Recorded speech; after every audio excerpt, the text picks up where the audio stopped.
मोदी मुर्दाबाद, मोदी मुर्दाबाद। केजरीवाल की जय, केजरीवाल की जय। उमर खालिद की जय। शर्जील इमाम को फ्री करो। क्या क्या हुआ? बोल दिया आसाम को काट लेगा, क्या हुआ? अच्छी चीजें काट लो, आसाम को क्या फर्क पड़ रहा है?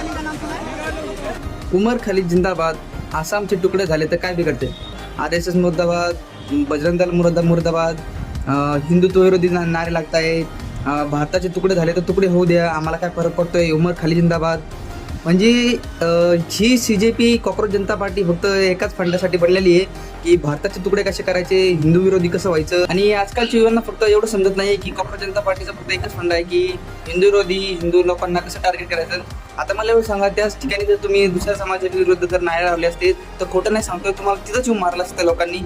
आणि तुम्ही हिंदू विरोधी बोलताय तर हिंदू लोक तुम्हाला गपचूप ऐकून घेताय, शांत बसताय. माझं हिंदू युवांना फक्त एकच सांगणं आहे की अशा लोकांच्या जाळ्यामध्ये अडकू नका आणि स्वतःच आपल्या हिंदू धर्माचा विरोधी करू नका. धन्यवाद.